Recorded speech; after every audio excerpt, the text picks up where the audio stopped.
everyone, welcome to my channel Exam Titans, your gateway to success. Today we are starting our UGC NET Paper 1 series and this is Unit 1 Teaching Aptitude. इस video में हम समझेंगे कि teaching aptitude में क्या क्या पढ़ना होता है और एग्ज़ाम में किस तरह के क्वेश्चन पूछे जाते हैं। ओके, मैं आपके लिए यहाँ पर 30+ क्वेश्चंस लेके आई हूँ। अगर आप फ्यूचर लेक्चर या असिस्टेंट प्रोफेसर बनना चाहते हैं तो ये यूनिट आपकी टीचिंग माइंडसेट को स्ट्रॉन्ग करेगा। So let's start.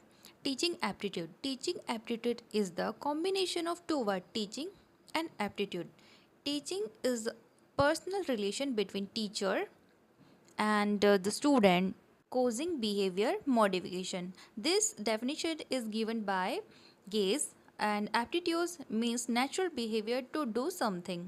It means teaching aptitude वो स्किल है जो एक टीचर को इफ़ेक्टिव कम्युनिकेटर बनाती है, यानी जो पढ़ाया गया वो स्टूडेंट को समझ में भी आए और उसके बिहेवियर में बदलाव भी लाए।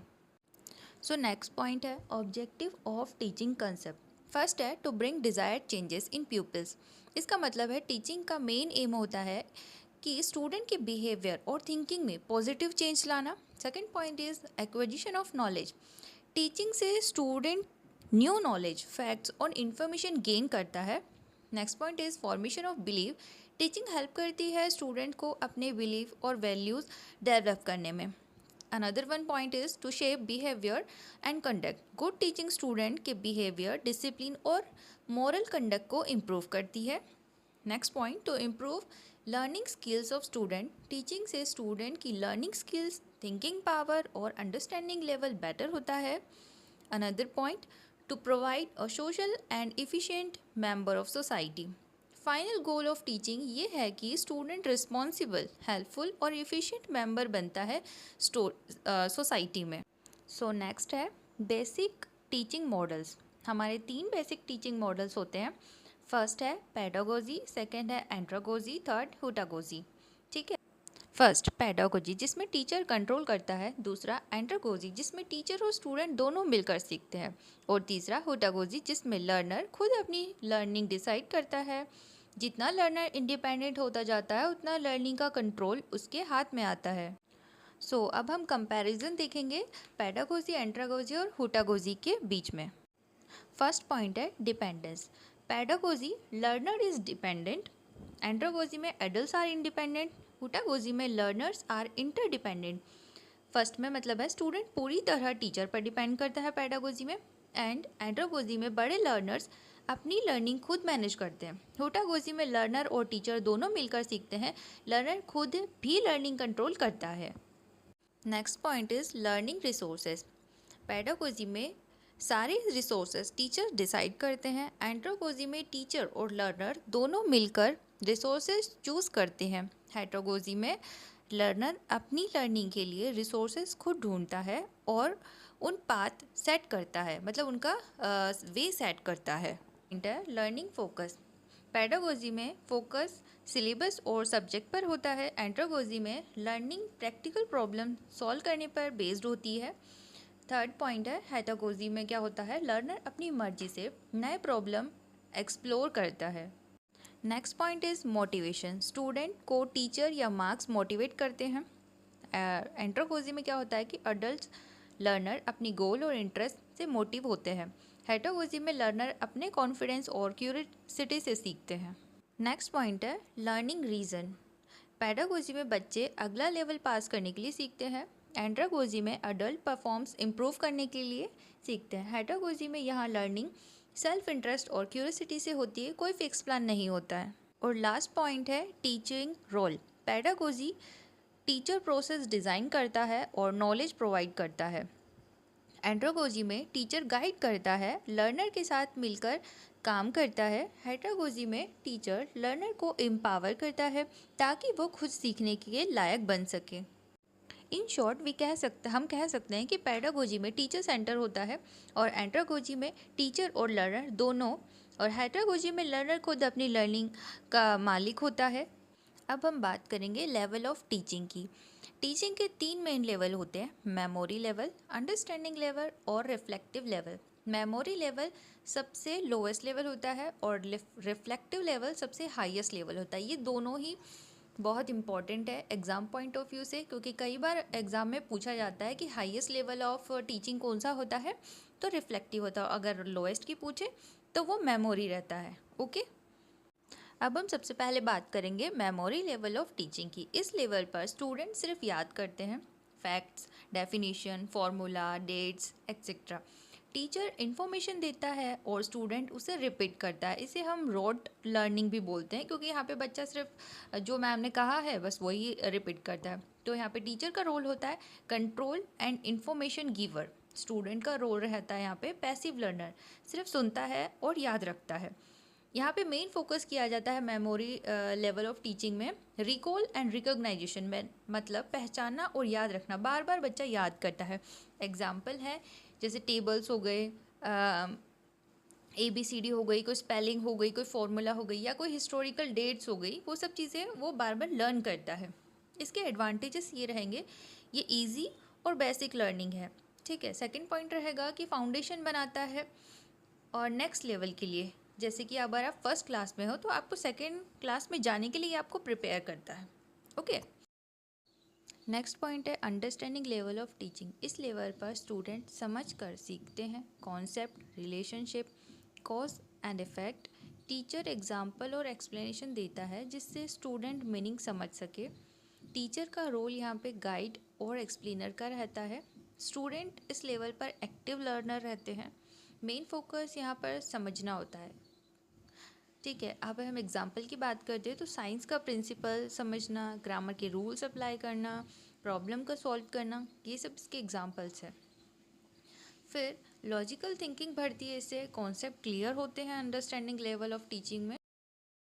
थर्ड पॉइंट है रिफ्लेक्टिव लेवल ऑफ टीचिंग। ये हाईएस्ट लेवल ऑफ टीचिंग है जहाँ स्टूडेंट क्रिटिकल थिंकिंग और रीजनिंग से सीखता है। स्टूडेंट खुद अपने आइडियाज़ और सॉल्यूशन डेवलप करते हैं। टीचर का रोल यहाँ पे सोचने के लिए इंस्पायर करता है स्टूडेंट को। स्टूडेंट का रोल यहाँ पे होता है वो पूरा इंडिपेंडेंट थिंकर होता है। मेन फोकस इस लेवल ऑफ टीचिंग में ये रहता है कि प्रॉब्लम सॉल्व कर सकता है स्टूडेंट अपनी खुद की। क्रिएटिविटी उसमें बहुत ज़्यादा इन्हांस हो जाती है एंड सेल्फ इवेल्यूशन पूरी तरह से किया जाता है।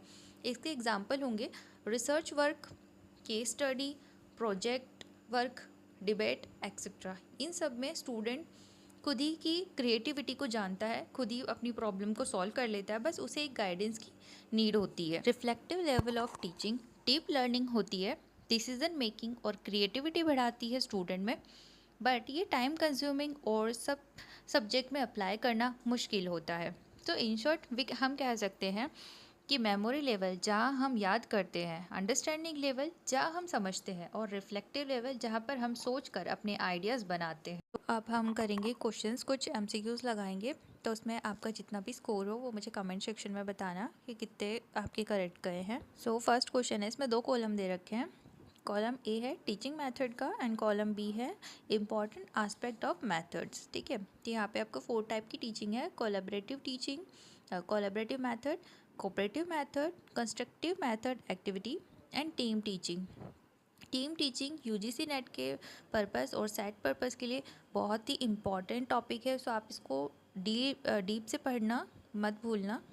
सो इसका आंसर है option number B.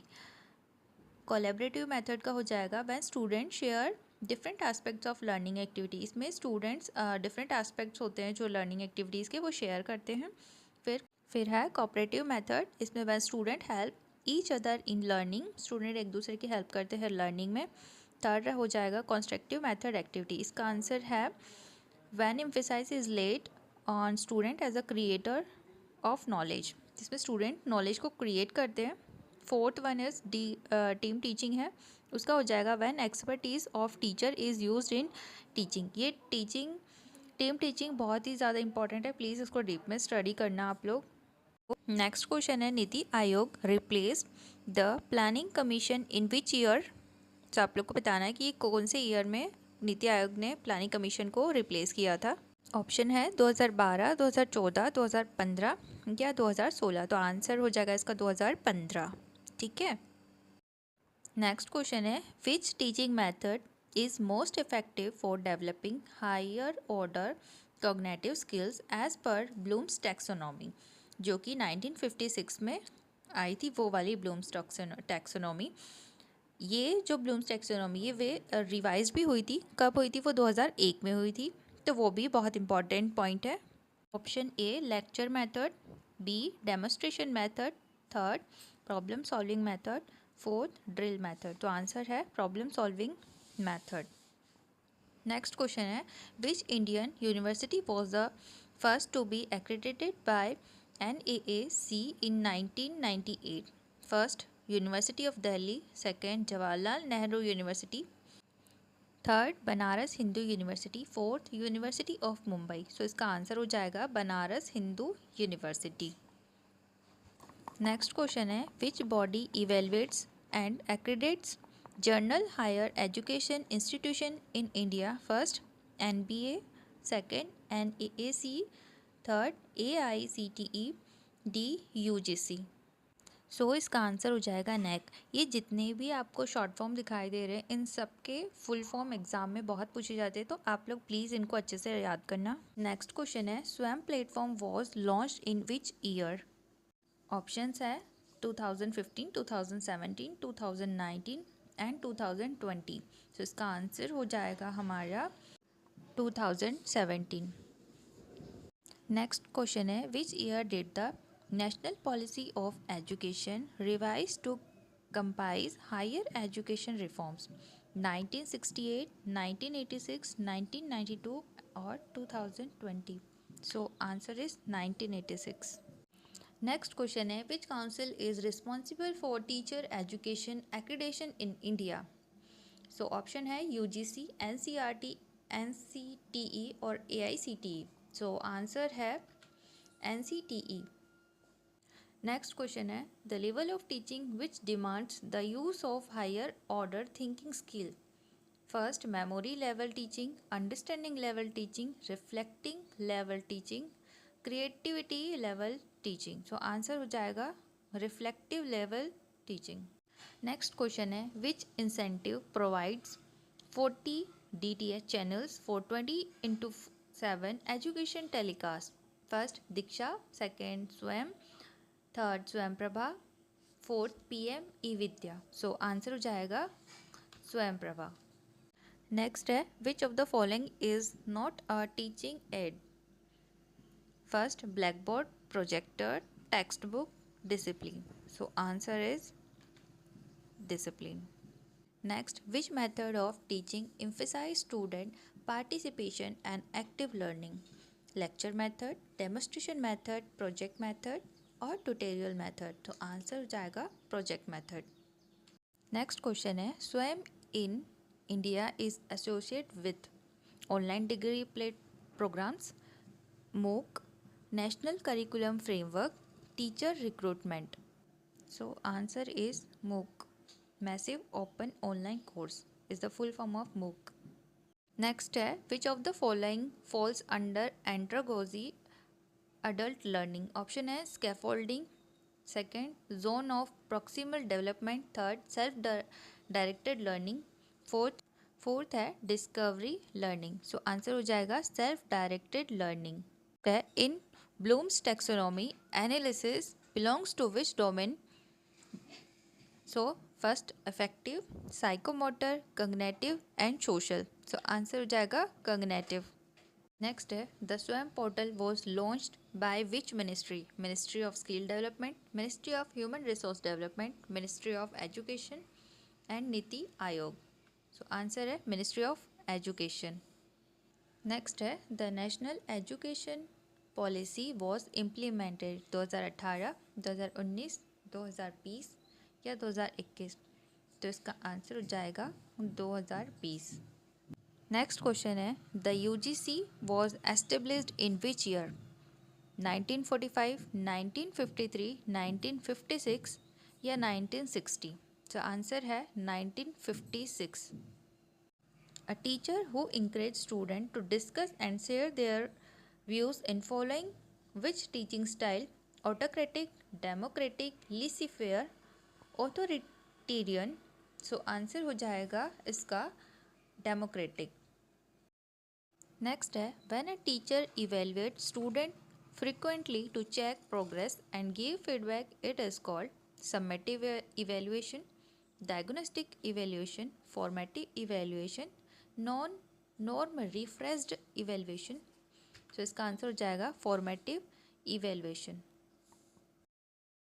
Next, a teacher evaluates her own teaching after every class. This is an example of summative assessment, reflective practice, diagnostic evaluation, action research. Answer है reflective practice. Next one, a teacher says, let's find out the answer together. This reflects authoritarian attitude, democratic attitude, passive attitude, laissez-faire attitude. So answer है democratic attitude. Next, which feature is not typically part of learning management system? First, course creation and content. Second, student performance tracking. Yeah, payroll and employee salary management. Fourth, discussion forms and assessment. So answer है payroll and employee salary management. Next, Swayamprabha broadcast content using which satellite? GSAT 15, INSAT 4A, EduSat या GSAT 30. So answer है GSAT 15. Next, which of the following combination is correct? MOOC, online courses, Swayam DTH channels, Swayamprabha mobile app, NPTEL library portal. So answer हो जाएगा MOOCs online courses. Next है which Swayam national coordinator focus on teacher education? IGNOU, NIOS, NITTR या IIMBA. So answer है NITTR. Next है in CBCS the term credit refers to number of lectures delivered by the teacher, weightage assignment assigned to a course based on learning hours, number of assignments submitted, marks obtained by a student. Answer है weightage assigned to a course based on learning hours. Next है which of the following is most likely to use norm refreshed evaluation? First, a driving license test. Second, Olympic qualifying round. Third, IQ test. Fourth, medical board exam. Pass marks है उनमें 50%. सो इसका answer हो जाएगा IQ test. Next है which one is not a typical feature of norm refresh test? emphasize on relative performance, rank ordering of student, focus on mastery of specific objectives used for selection purpose. So answer है focus on mastery of specific objectives. So next है which of the following fundamental principle of education are highlighted under a new education policy 2020? Higher education as a fundamental right, multidisciplinary and holistic education. Fourth, third, outstanding research as a part of higher education. Next one, promotion of multilanguage in teaching and learning. Next, setting up of another knowledge commission. So इसके choose the correct में से 4 option है, इनका answer हो जाएगा option number 2 BCD only. सो ये था teaching aptitude का पार्ट 1. इसमें हमने 30+ को MCQs कवर करे हैं और कुछ थ्योरी पार्ट भी कवर करा है. नेक्स्ट पार्ट में हम कुछ थ्योरी पार्ट एंड MCQs लेके आएंगे. So stay tune.